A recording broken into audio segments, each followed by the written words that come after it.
orang Islam, tapi dia tidak peduli dengan apa yang diderita, dengan apa yang dirasakan, dengan apa yang ditanggung oleh dengan dalam penderitaan oleh anggota tubuhnya yang lain, oleh muslim yang lain. Falaisa minhum, dia tidak pantas, dia tidak layak disebut sebagai orang muslim.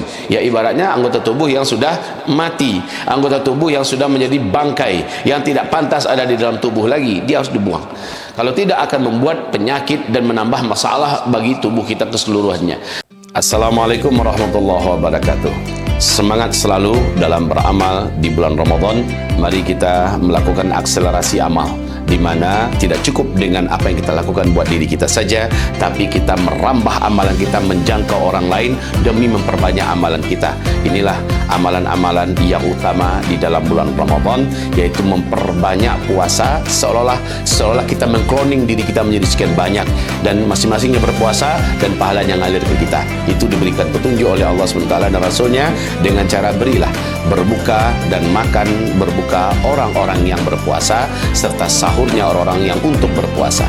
Saudara dan sahabat tercinta, sampai hari ini pesantren kita, para pemburu ilmu Allah dan para penghafal Al-Quran kita, para guru-guru dan dai-dainya, serta warga masyarakat yang kita bina dalam iman dan tauhid, seluruh mereka alhamdulillah untuk 1 minggu pertama bulan Ramadan ini sudah terpenuhi sahur dan berbuka mereka. Sekarang untuk hari ke-7, ke-8 dan seterusnya, kita menampung selebar-lebarnya, dibuka seluas-luasnya untuk 250 orang saudara-saudari, santriwan santriwati kita, guru-guru dan dai-dai kita, untuk sahur dan berbuka mereka. Tafadhal dari antum semua, per satu orang insyaAllah 50.000 sahur berbuka dan berprogram dakwah di bulan Ramadan termasuk di situ.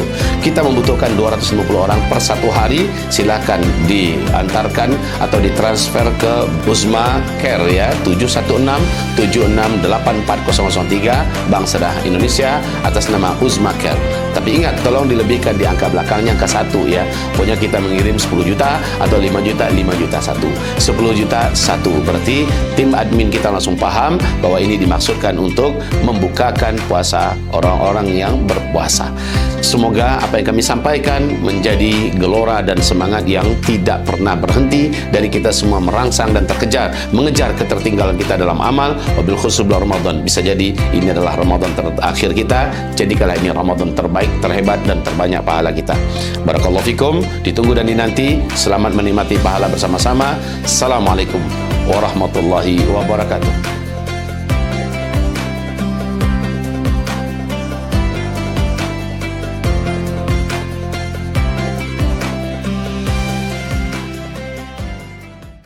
Bismillahirrahmanirrahim. Assalamualaikum warahmatullahi wabarakatuh.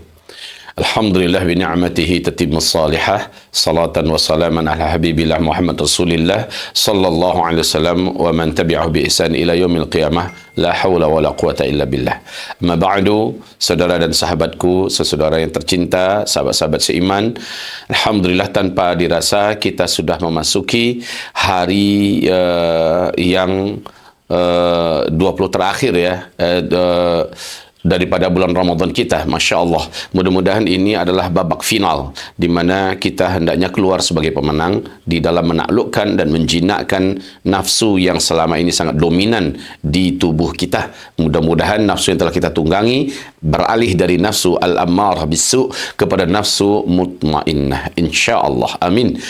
Kemudian untuk kajian kita sekarang memasuki hadis Ar-Rabi' wal-Ishrun, hadis yang ke-24 dari kitab Al-Arba'una fi Thughuril Murabitah bi Baitil Maqdis wa Aknafi Baitil Maqdis, yaitu 40 hadis pilihan tentang bumi ribat, tentang tanah di mana di situ terjadi ribat dan jihad di akhir zaman, yakni Baitul Maqdis dan beranda-beranda atau samping-samping Baitul Maqdis. Ibarat Allah, di topik atau tema yang ke-24 dari hadis kita ini adalah dawamus syu'ur biqadaya wa ahwalil muslimin. Dawamus syu'ur artinya senantiasa, selalu, simultan merasakan qadaya wa ahwalil muslimin, semua fenomena, semua permasalahan-permasalahan dan keadaan-keadaan kaum muslimin. Jadi Di dalam hadis ini adanya suatu karakter adab dan akhlak di mana seorang muslim harusnya senantiasa dalam keadaan al-wa'yu syadid, dalam keadaan kesadaran penuh untuk mengawasi, merasakan, melihat, mengetahui dan juga ikut bersimpati, berempati terhadap kaum muslimin yang lain. Wal amalu ala nusratihim, serta menampakkan, menunjukkan, membuktikan amal nyata dalam rangka menolong saudara muslimnya itu. Ini adalah adab yang berikutnya tentang orang-orang yang pantas dan layak dipilih untuk membantu dan membela Masjidil Aqsa Palestina kita di akhir zaman. Mari kita dengarkan hadisnya. Anin Nu'man bin Bashir radhiyallahu anhuma qala Rasulullah sallallahu alaihi wasallam, dari Nu'man bin Bashir, semoga Allah ridha kepada mereka berdua, dia berkata, Rasulullah sallallahu alaihi wasallam bersabda, taral mu'minina fi tarahumihim, engkau melihat orang-orang beriman itu fi tarahumihim, dalam rasa kasih sayang mereka, wa tawaddihim, dan dalam rasa kedekatan dan cinta mereka, wa ta'atufihim, dan rasa simpati berempati mereka, kamathalil jasadi, seperti satu tubuh, idza ishtaka 'udwa, apabila satu anggota tubuh ada yang kesakitan, tada'a lahu sa'iru jasadihi, maka seluruh anggota tubuh akan segera meresponnya, akan segera bertindak untuk meringankan penderitaan satu bagian anggota tubuh yang menderita tadi. Bis-sahari wal huma, walaupun harus begadang malam, walaupun harus merasakan demam seluruh tubuh, ikut bersimpati dan berempati terhadap satu titik yang luka atau yang menderita tadi.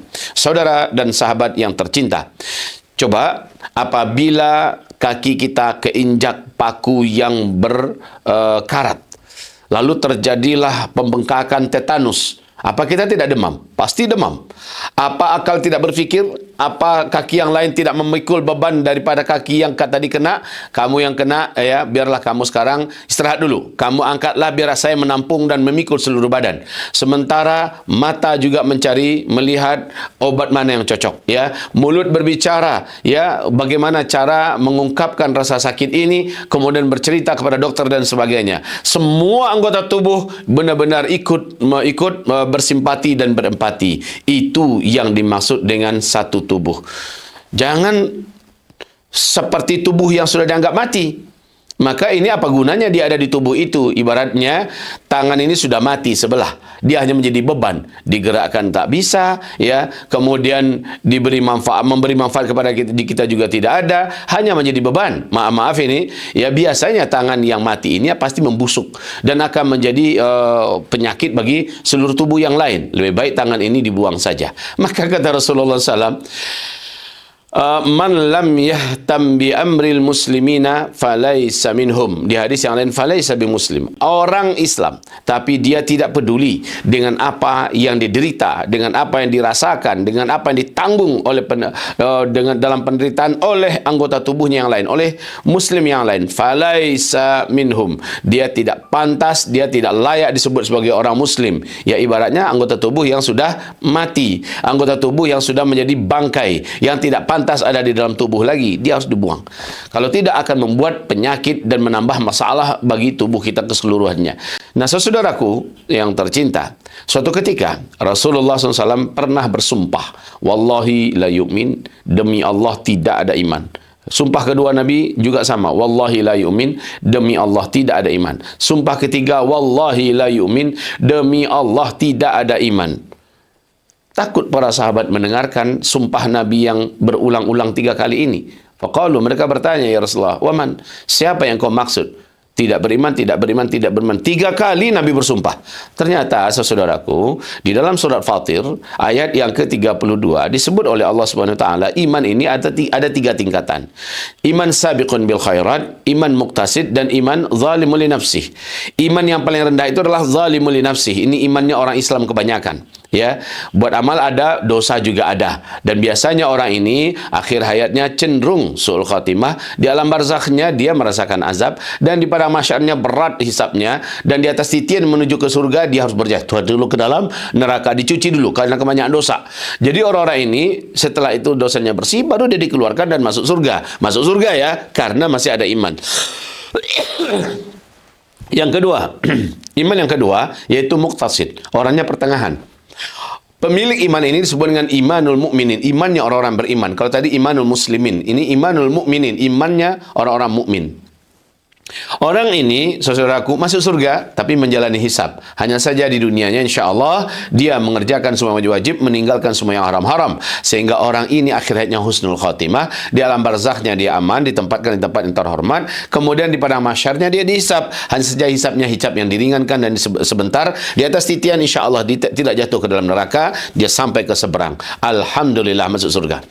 Ini iman pertengahan. Adapun iman tertinggi yaitu iman sabiqun bil khairat. Dia tidak pernah ketinggalan dalam melakukan amal soleh. Jangankan yang wajib-wajib ya, yang sunat-sunat pun digarapnya dengan penuh cinta dan penuh rasa hobi.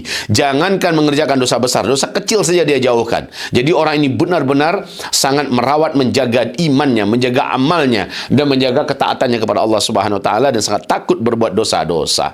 Orang ini sabiqun bil khairat. Setiap kali ada peluang kebaikan terbuka di depannya, dia pasti ada di garda terdepan. Dia pasti masuk dalam dan bergabung dalam kebaikan yang terbuka tadi. Nah, ini orang disebut imannya imanul muhsinin. Orang ini di dunia adalah wali Allah, akhiratnya menunjukkan ciri-ciri husnul khotimah yang sangat luar biasa. Di alam barzahnya tempatnya VIP bersama para nabiyin, siddiqin, syuhada dan salihin, dan nanti di alam barzakh, pada masyarnya dia akan masuk surga tanpa hisab. Allahu Akbar. Surganya surga tertinggi. Saudara-saudaraku, 3 tingkatan iman ini disumpahi Nabi nggak ada. Wallahi la yu'min, wallahi la yu'min, wallahi la yu'min. Demi Allah tidak ada iman. Iman tertinggi jangan mimpi. Wallahi la yu'min. Iman pertengahan pun kamu jangan berharap diakui ada. Dan iman yang terendah pun disumpahi Nabi nggak ada. Sehingga para sahabat cemas. Qalu man? Ya Rasulullah, siapa itu? Qala man bata syab'ana wajaruhu ja'i' wa huwa ya'lam. Orang Islam yang amalan-amalannya katanya ada, amal solatnya dijaga, bahkan juga sampai ke tingkat haji ya, umroh tiap sebentar, dan bangun masjid dan sebagainya. Bagus orang ini, tapi sayang disumpahi nggak punya iman. Loh, siapa ya Rasulullah? Kalau nggak punya iman masuk surga? Tidak akan masuk surga. Ya, jangankan untuk singgah dulu ke neraka sebentar, habis itu masuk surga. Surga itu betul dia tidak diizinkan untuknya. Kenapa? Tidak ada iman. Karena dikatakan Nabi, wallahi la yu'min, wallahi la yu'min, wallahi la yu'min. Siapa ya Rasulullah? Orang Islam, kata Nabi, yang hidupnya baik-baik saja, normal-normal saja, bisa makan minum, bisa tidur dengan nyenyak, ya, ada di dalam kamarnya, dalam rumahnya, besok masih ada stok makanan di dapurnya, masih ada uang dalam tabungannya. Dia hidup dalam keadaan baik-baik saja, dalam keadaan normal bersama keluarganya di tanah airnya. Sementara wajaruhu ja'i' wa huwa ya'lam, dia tahu ada orang Islam yang lain di tempat lain menderita, tersiksa, kelaparan, dianiaya, dan seterusnya dan seterusnya. Dia tahu dia seharusnya membantu, dia seharusnya meringankan, dia seharusnya memberi makan yang kelaparan, yang merawat dan mengobati orang-orang yang sakit, membela dan ada di pihak orang yang disakiti, dizalimi, tapi dia tidak peduli. Maka demi Allah tidak beriman, demi Allah tidak beriman, demi Allah tidak beriman.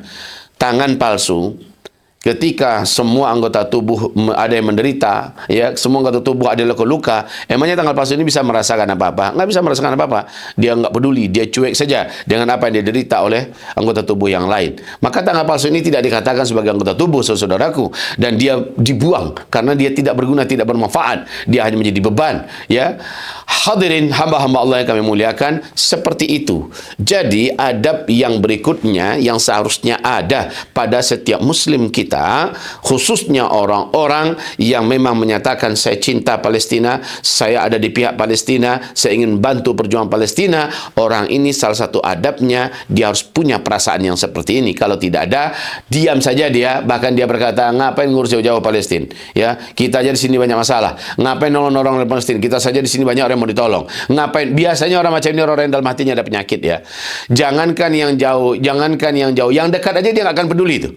Yang dekat aja, mungkin karib kerabatnya sendiri nggak akan peduli. Ya, lalu karena dia bakhil, nggak mau menolong yang di Palestina, dia banyak punya bahasa, yang dekat aja banyak yang mau ditolong. Padahal yang dekat pun dia tak tolong. Ini karena memang ciri khas orang munafik atau orang yang dalam hatinya ada masalah. Itu adalah al-bukhlus syadid. Ya, bersangatan pelitnya, bersangatan bakhilnya dengan hartanya. Baiklah saudaraku yang kami cintai, orang muslim itu tidak. Bukan demikian. Dia punya simpati dan dia juga sanggup menunjukkan empatinya dan menunjukkan kerja nyata, aksi nyata untuk menolong, untuk membela dan untuk melindungi, menyelamatkan dan berada di pihak saudaranya yang menderita, yang sakit dan susah.